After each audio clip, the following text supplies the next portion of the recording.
Mimi nimefurahi kukutana na wamama wa Buguruni. Nimefurahi kweli kweli.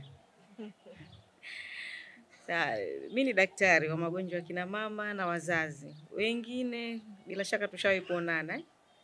Kituo changu cha kazi ni hapo hospitali ya Amana. Kwa hiyo tunahudumia wamama kutoka humu. Ndio mnakuja Amana. Yeah. Kwa nilipopata nafasi ya kukutana na mama wa Buguruni nikasema niwapelekee lile langu la kila siku ninaloliona kutoka kwa mama hawa. Wangapi washazaa Amana hapa? Mashallah. Mshalala wodi namba 9, si ndio? Wagonjwa wengi wodi namba 9 wanasubiri nini? Wanasubiri kuongezewa damu, si ndio? Yes. Yaani zaidi ya nusu ya wagonjwa wanaolala wodi ya kina mama kusubiria wanasubiri kuongezewa damu. Na kilichonileta hapa leo naongelea kuhusu upungufu wa damu kwa wajawazito.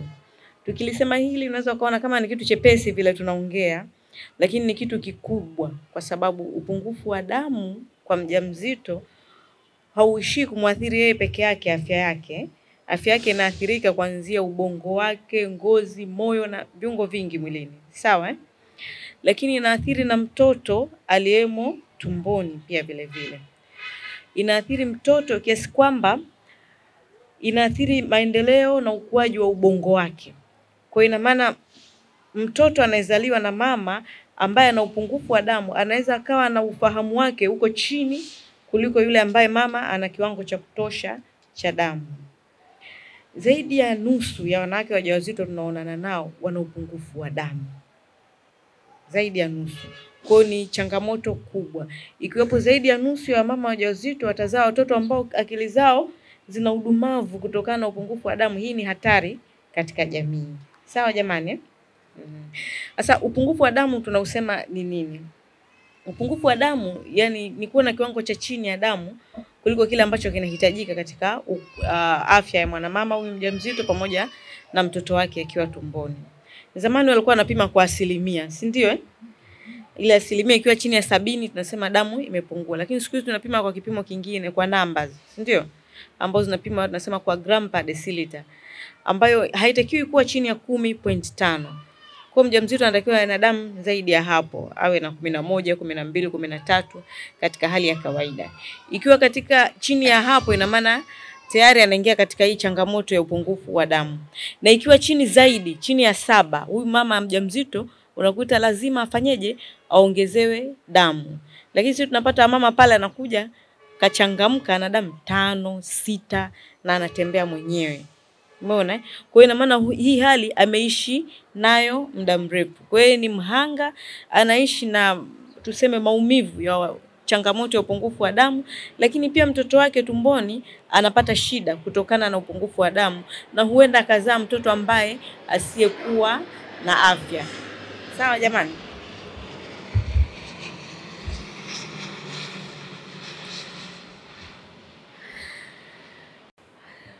Upungufu wa damu una dalili nyingi kwa wajawazito, sawa? Wengi wanapata kichwa kinauma. Mjamzito kichwa kinauma tu. Muda mwingi anasikia tu hayuko sawa, kichwa kinagonga gonga. Sawa? Ingawa maumivu ya kichwa yana sababu nyingi, ikiwemo pia pressure kupanda wakati wa ujauzito, lakini wenye upungufu wa damu wanapata kuumwa na kichwa mara kwa mara pia vile vile. Si tu kichwa, anaweza akapata anakosa utulivu, anakosa ule uwezo wa kuchanganua mambo vizuri, anakosa umakinifu. Yaani ile akili inakuwa haijatulia kutokana na upungufu wa damu. Anakuwa hana raha muda mwingi yani. Sawa? Lakini pia anaweza akapata kizunguzungu. Kizunguzungu akisimama kutembea hapa na pale tayari anasikia kizunguzungu kama damu ni ndogo. Na pia vile vile mwili unakuwa unachoka. Mara nyingi anakuwa anachoka. Hawezi kustahimili kutembea mita 200, 300, anakuwa tayari anahitaji kupumzika. Hawezi kufanya kazi ambayo itamhitaji atumie nguvu kidogo, anakuwa mdhoofu. Sawa jamani? Lakini pia kuna dalili nyingine ambayo inamfanya mama ausikie moyo unaenda mbio. Kazi ya moyo ni kusukuma damu jamani. Sawa? Kwa hiyo moyo unasukuma damu, unapiga, unapump kusukuma damu. Sasa unapokuwa na damu kidogo inabidi moyo ukazane, upamp sana. Unapopiga kwa nguvu mtu anaweza akayahisi mapigo ya moyo. Mwenyezi Mungu ametuumba katika moyo wetu unapiga lakini hatuyasikia yale mapigo. Sasa unapopiga kuliko kawaida ndipo utakapo yasikia, na hii hali inakera na inakosesha utulivu. Haishi hapo, utakuwa unapiga haraka. Tafika point utachoka, sasa utakuwa unafanya chini kuliko kawaida. Ina maana anaingia kwenye moyo kufeli, ambao ni changamoto kubwa zaidi katika ukosefu wa damu. Dalili nyingine ya upungufu wa damu ni kwamba ngozi inakuwa ina mabadiliko, ya. Katika mabadiliko hayo inakuwa inapauka zaidi, na hata ukitazama sehemu ambazo zinaonekana vizuri mishipa ya damu kama vile ulimi, unakuta umepauka kuliko kawaida. Ulimi unakuwa na pinki iliyokolea, lakini unakuta umepauka unaelekea kwenye weupe. Pamoja na ile ngozi ya ndani ya jicho ukitazama nayo inakuwa ni nyeupe zaidi. Hata ukiangalia kiganja unakikuta kiko cheupe zaidi kuliko kawaida kwa mama wenye upungufu wa damu. Lakini pia ngozi inakuwa haina afya, inakuwa dhaifu, inakuwa haina mvuto, inapoteza ule ung'aro wake wa asili. Na pia vile vile kucha pia zinaweza zikabadilika kutokana na upungufu wa damu. Na kama upungufu wa damu upo kwa muda mrefu, anaweza akapata mabaka kwenye ulimi. Ulimi unafanya kama ramani, au anatengeneza vidonda kwenye kona za midomo. Ukuta mama ana vidonda humu haviponi, vipo tu. Sawa, ni kutokana na upungufu wa damu. Na sababu hasa zinazofanya wamama wengi wawe na upungufu wa damu ni chakula. Chakula hiki ni lishe duni jamani. Sawa? Ni lishe duni. Da Fatma hapa ameelezea vizuri kuhusu malezi. Binti anatakiwa ajue kufanyaje? Kupika. Sawa? Ajue kupika. Mwingine anaweza akawa ana vitu, ana uwezo wa kupika chakula chochote anachokitaka, lakini anashindwa kutengeneza mkusanyiko wa makundi ya vyakula ambayo ni mzuri kwa ajili ya afya yake, akaweza kupata kuzuia upungufu wa damu. Sawa? Na wanawake wengi wanaingia na ujauzito tayari akiwa na upungufu wa damu. Yaani mimba inaingia mwezi wa kwanza anaanza yeye tayari ana upungufu wa damu kutokana huku nyuma alikuwa na lishe duni. Sawa? Alikuwa na lishe duni, kwa anaingia akiwa na upungufu wa damu. Na wakati wa ujauzito damu inahitajika zaidi kwa ajili yake mwenyewe na kwa ajili ya mtoto anayekuwa tumboni. Kwa damu unakuta naturally inapungua yenyewe. Asipokula vizuri inazidi kushuka badala ya kupanda. Sawa? Kwa kwenye vyakula lazima tupate makundi yote ya vyakula. Katika hii sehemu ya damu lazima tupate vyakula vyenye virutubisho kwa wingi wa madini hasa ya chuma ambayo ni iron. Sawa? Vyakula hivi ni kama vile maini, nyama hizi, sawa? Maharage, mboga za majani kama vile matembere na michicha, viko makundi ya kutoka kwa wanyama, kutoka kwa mimea, vya namna tofauti tofauti. Kiasi kwamba ukikosa huku huna uwezo na maini, basi hata maharage pia unaweza ukapata, maharage na jamii zake unaweza ukapata chanzo cha madini ya chuma. Lakini pia vile vile inahitajika madini ya folic acid, sawa, ambayo tunapata kwenye mboga za majani. Kwa hapa Buguruni tukiingia Boma hapo au Buguruni sokoni, ndio fungu la 500 la mboga za majani linatosha kabisa, si ndio? Na wengi tunaweza kulimudu tukalipata. Na pia vile vile kwenye mboga za majani kuna madini chuma tumesema, kuna folic acid na vitamins nyingine, na vitamin kama B12 ambayo pia inatumika katika kuongeza kiasi cha damu mwilini.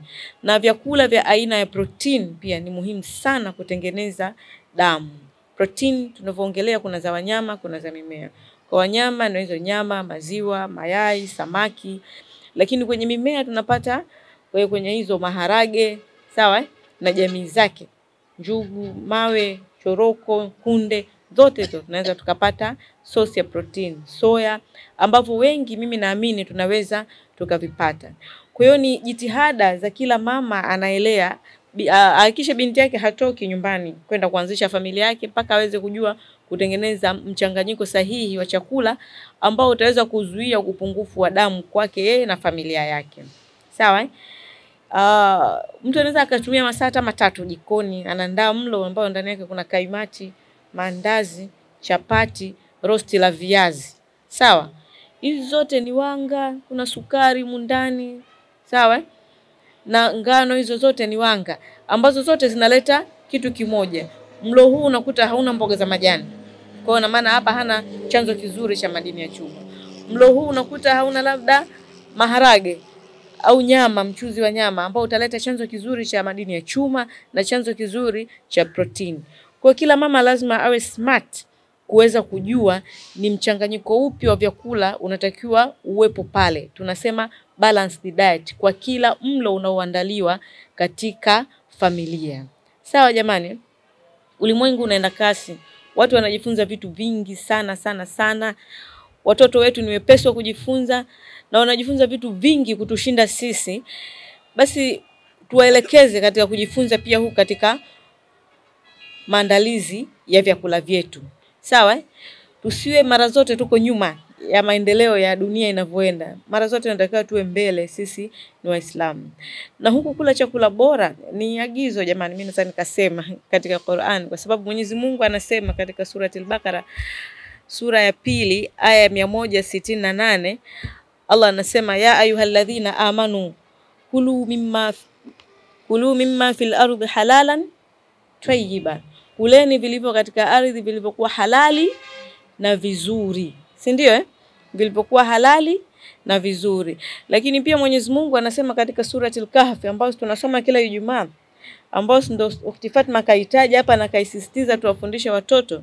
Katika sura hiyo kuna kisa cha wale vijana waliolala pangoni, si ndio aya 19, wameamka wanaulizana tumelala siku ngapi? Wengine wanasema hizi, wengine wanasema hizi, mwingine anasema tumelala siku au baadhi ya siku, si ndio wameamka njaa inauma, si ndio? Njaa inauma, wakasema kwamba fab'athu ahadakum biwaraqikum hadhihi ila almadina falyanzur ayyuha azka ta'aman, chakula bora. Sawa Kwa chakula bora si jambo ambalo ni luxury, nilipo na Uislamu unahimiza watu wale chakula kilichokuwa bora. Sawa Mtume sallallahu alaihi wasallam anasema mu'min mwenye nguvu ni bora na anapendeka zaidi kwa Mwenyezi Mungu kuliko mu'min aliye dhaifu.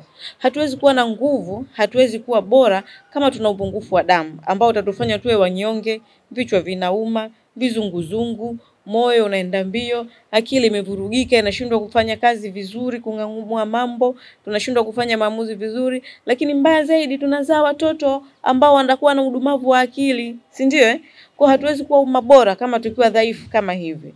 Kwa hiyo tujitahidi tuwe na elimu nzuri kwenye maandalizi ya chakula. Sio tu kukaanga na mafuta mengi na sukari nyingi vikameremeta. Uwiano wa virutubisho katika vyakula vyetu, tuweze kujua tunapata nini na tunalenga nini katika kila mlo tunaoandaa. Katika hivi vyakula pia tunahitaji vitamins kama vile vitamin C, muhimu sana katika kupata damu. Kuna dhana ambayo wengi wanatembea nayo kwamba ukila machungwa yanakausha damu, sijui ndimu inakausha damu, si ndio Hii ni vitamin C ambayo ni kiungo muhimu sana katika kutengenezwa kwa damu. Vitamin C inawezesha kufyonzwa kwa madini ya chuma ambayo tumekula katika chakula chetu kutoka tumboni kuingia katika mzunguko wa damu na kuweza kwenda kutengeneza damu. Kwa hiyo inahitajika sana. Kwa hiyo kama unapika tembere, unategemea kupata madini ya chuma ili uongeze damu, basi ni muhimu ukaweka na kandimu ili ipate vitamin C ambayo tunasema inawezesha kufyonzwa, ina enhance absorption ya hiyo madini chuma kutoka kwenye hayo matembere kuingia kwenye mzunguko wa damu. Sawa jamani? Kwa hiyo machungwa na jamii zake sio vitu ambavyo vinakausha damu, bali ni vitu ambavyo vinasaidia kuongeza damu. Na hapa sokoni chungwa si shilingi 100 tu jamani. Ambalo halitushindi bila shaka. Ukiwa na 1000 nyumba nzima unakula machungwa siku hiyo. Si ndio? Sawa Na sababu nyingine nimesema kwamba wanawake wanaingia na ujauzito tayari ana upungufu wa damu. Wasichana wetu tupo nao. Mtu akipata pesa priority kipaumbele chake cha kwanza yeye ni kuvaa, kupendeza. Anasahau kula. Ana hiari asubuhi apige chai ya rangi na mkate mkavu, mchana apige mihogo ya kukaanga, na jioni anapiga chips kavu. Kwa siku nyingi za maisha yake ndo mla wake unafanana na hivi. Kwa unajikuta hapati chanzo kizuri cha madini chuma. Hata anafika kuja kushika ujauzito ana kiwango kidogo cha damu. Umeona? Lakini pia wengine wanapata changamoto za hedhi, labda ana bleed sana kabla hajashika ujauzito. Ana bleed sana, mwingine anapotezea, anaona kawaida. Sasa ile bleeding kawaida kila mmoja ana ile kawaida yake aliyoizoea, lakini inapozidi tunajua hapa pamezidi. Ukiwa una bleed ndani ya lisali moja unalazimika kubadilisha pedi kwamba imejaa, hiyo sio kawaida. Sawa? Una bleed zaidi ya wiki, hiyo sio kawaida. Kwa hiyo mtu ambapo anapata changamoto ya hedhi zinatoka nyingi au kwa siku nyingi kuliko kawaida, ni muhimu akatibiwa kabla hajaingia katika ujauzito. Kwa sababu huyu akiingia kwenye ujauzito tayari atakuwa na upungufu wa damu. Kwa hiyo ujauzito wake wote anaweza akawa ni mdhaifu kutokana na upungufu wake wa damu, na akazaa mtoto ambaye hayuko vizuri kutokana na athari zake. Na chanzo kingine cha upungufu wa damu ni magonjwa ya damu kama vile sickle cell, ambao kwa nchi zetu hizi za Afrika ipo kwa kiasi kikubwa, na baadhi ya watu wana ugonjwa wa sickle cell. Daima damu zao ni ndogo ndogo, na magonjwa mengine ya damu tofauti. Na kingine pia ni maambukizi ya vidudu mbalimbali vya maradhi, ikiwemo bacteria infection. Ikiwa na infection za bacteria, za virusi, magonjwa vile kama HIV, yanafanya damu inakuwa inashuka. Kwa hiyo kabla mama hajabeba ujauzito ni muhimu kama ana changamoto hizi akarekebisha na akatibu upungufu wake wa damu kabla hajabeba ujauzito. Magonjwa kama malaria ni magonjwa ambayo yanazuilika. Magonjwa ambayo dunia inayatambua yanapatikana kutokana na mazingira duni ya maisha. Kwa hiyo kila mmoja ajitahidi kadiri uwezo wake aboreshe mazingira anayoishi, kuzuia mazalia ya mbu, kuzuia mbu asiingie ndani kwa wingi na kuweza kusababisha malaria kama hivi. Na mara nyingine malaria inaweza ikamkunguta mtu isiwe na dalili, akaa kimya tu, unashtukia tu upungufu wa damu mkubwa, ukipima kumbe ana malaria ndani yake. Lakini kingine kikubwa kwa wajawazito ni maambukizi ya minyoo. Sawa? Maambukizi ya minyoo. Minyoo tunaipata kutokana na kula chakula kichafu. Chakula ambacho kimechafuliwa, kimepata uchafu wa kinyesi ambacho ndani yake kuna mayai ya minyoo. Chakula ambacho tukishakula minyoo inaota tumboni mwetu, inasababisha kufyonzwa kwa damu katika utumbo, kwenye utumbo. Kwa hiyo unakuwa na bleed kidogo. Ile bleeding unaweza usiione, lakini imechanganyika na choo. Kikipimwa damu inaonekana kwenye choo. Kidogo kwa muda mrefu kwa kila siku. Kwa hiyo unakuta kiasi kikubwa cha damu kinapotea kwa namna hii. Na wajawazito wengi wanapata minyoo kutokana na kula vitu ambavyo sio vya kawaida, ambavyo sio vyakula, havina lishe, kama vile udongo. Sawa? Hilo soko letu hapo kuna watu wanameweka vidumu vile vimejaa udongo, wanauza sijui shilingi ngapi? 100, 200. Wale wanauza kitu bwana, kile ni bomu kila. Sawa? Udongo si mchanga, unatoka ardhini, haujapikwa, si ndio? Umefinyangwa, jinsi ya kufinyanga ndani yake mle kafinyanga na mayai ya minyoo.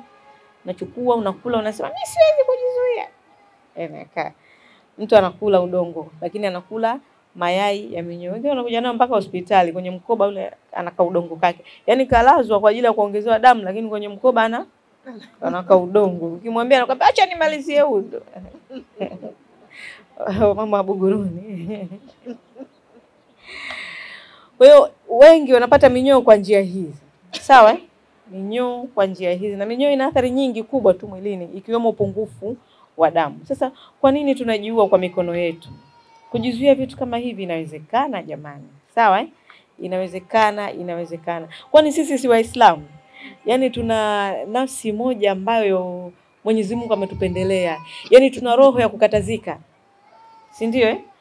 Tunaambiwa pombe haramu. Si ndio? Hata mtu akuletee pombe imepambwa kwa itakavyopambwa, iweke chupa nzuri itakavyoka. Ukishajua tu hii pombe unakaa mbali nayo. Kwa kama tunaweza kukatazika kwa vitu kama hivi venye ushawishi mkubwa kabisa kwa watu wengi duniani, kwa nini hichi kitu chenye madhara tunasema tunashindwa kujizuia? Ni kweli haiwezekani kujizuia? Inawezekana. Sawa? Kwa hiyo kula vitu kama hivi ni dalili kwamba mtu ana upungufu wa damu, lakini pia mwenye upungufu wa damu tunasema anahitaji, anajisikia ale zaidi vitu kama hivi. Sawa? Inazuilika. Cha msingi ni kutafuta vitu badala yake venye afya, venye tija. Ukiwa mjamzito usikae bure ndani kwako. Kuna vitu vidogo vya kula. Pale kuna karanga kidogo, ufuta pale, korosho sijui, kuna zabibu kidogo, kuna kachungwa pembeni. Sawa? Mbali na ile milo mitatu ya kila siku watu wanakula asubuhi, mchana, jioni, pembeni unatupia. Usipokuwa na hivi vitu ndio utatamani udongo. Sawa? Ya. Muhimu hata vile ukitembea kwenye mkoba wako, mtu anaenda kliniki, awe na kachakula kidogo. Unaweza kufika kule ukuta foleni, maabara foleni, kumuona daktari foleni, kupata dawa foleni. Amekuja asubuhi mpaka saa 9 hajatia kitu mdomoni, unasikia kaanguka njaa. Yaani hatutaki kuwa hivyo. Unatakiwa na kakitu kakula muda wote unatembea navyo. Si ndio? Hata kapakti kakaranga sikuna mpaka za 200.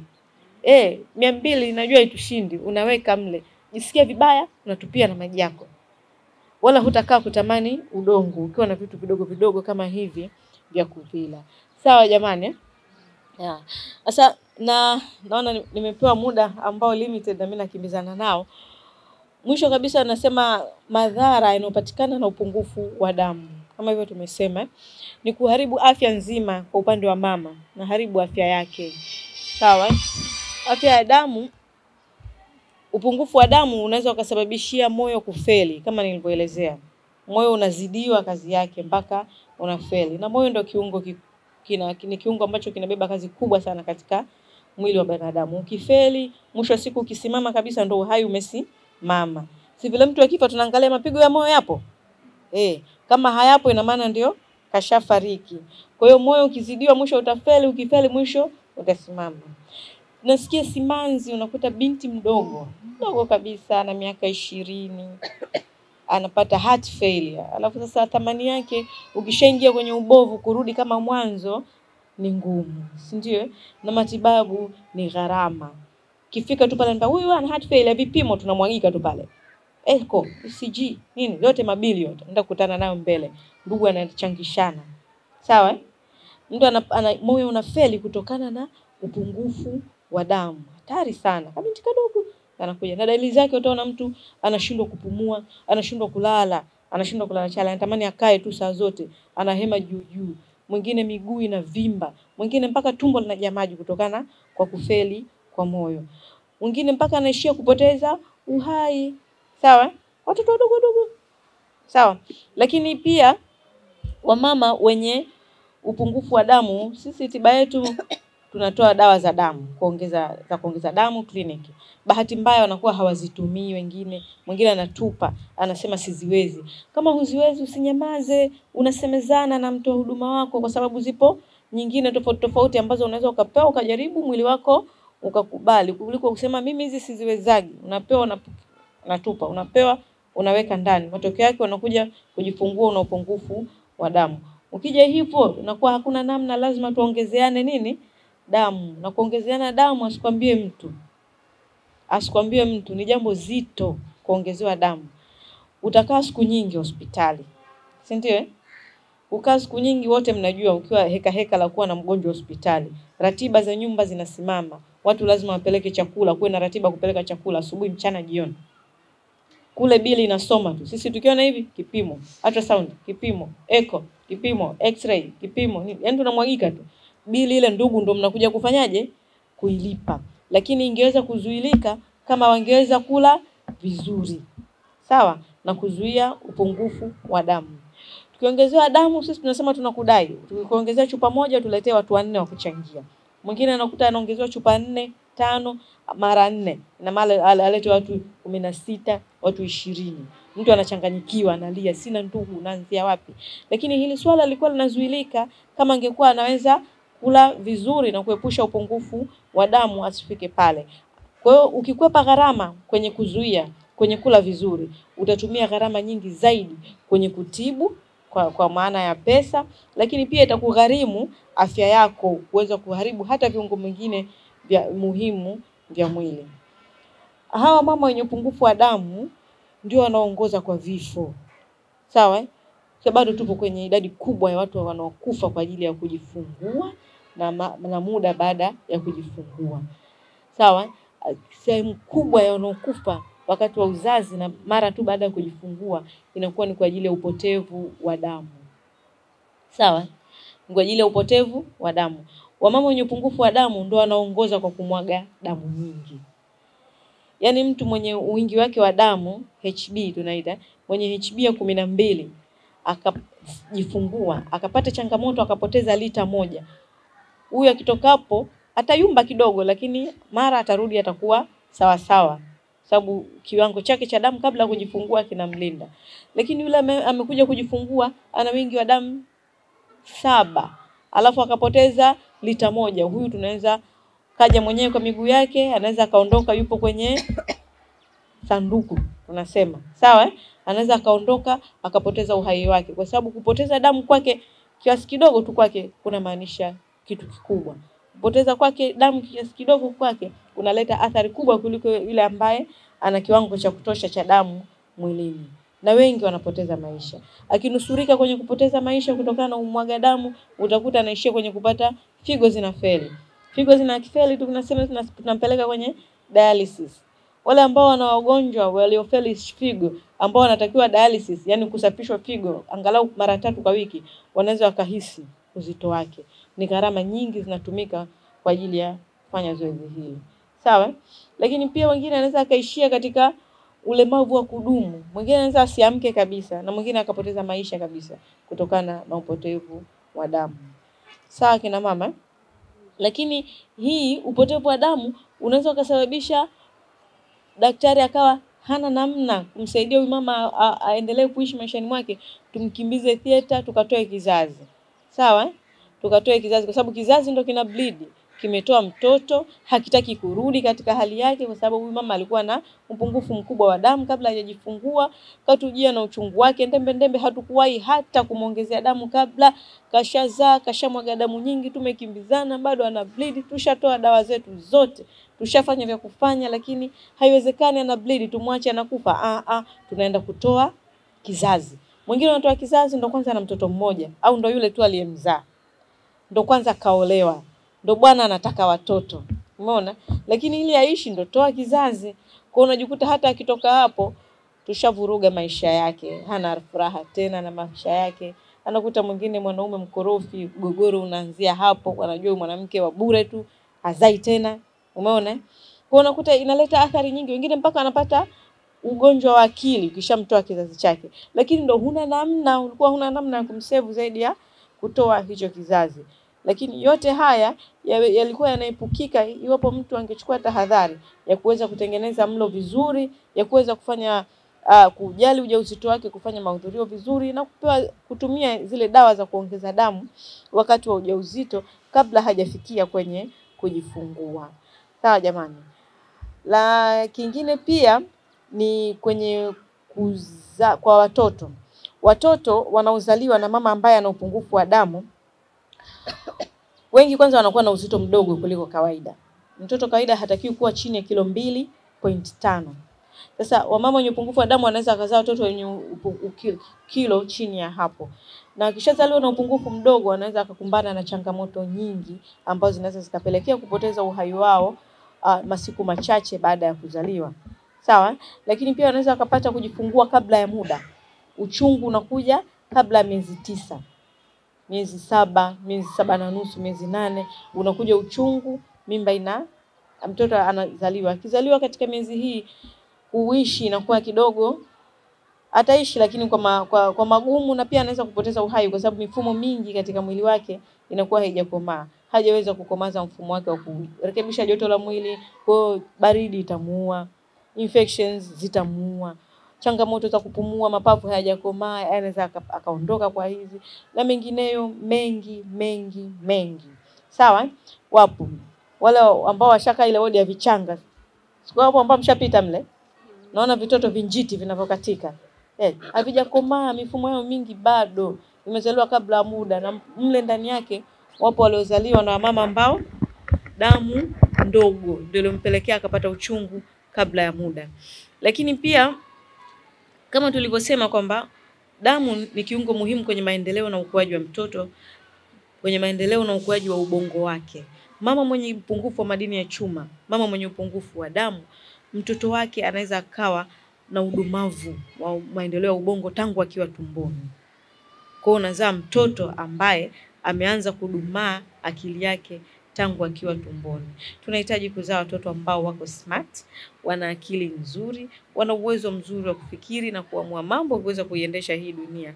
Kwa hiyo tujitahidi tule vizuri, tulee mimba zetu vizuri, tuepuke hii changamoto ya upungufu wa damu. Mpaka hapo naweza nikasema tuishie hapa. Nakumbusha tu vile vile kwamba muumini mwenye nguvu ni mzuri na anapendeka zaidi mbele ya Mwenyezi Mungu kuliko yule muumini aliye dhaifu. Wassalamu alaikum warahmatullahi wabarakatuh.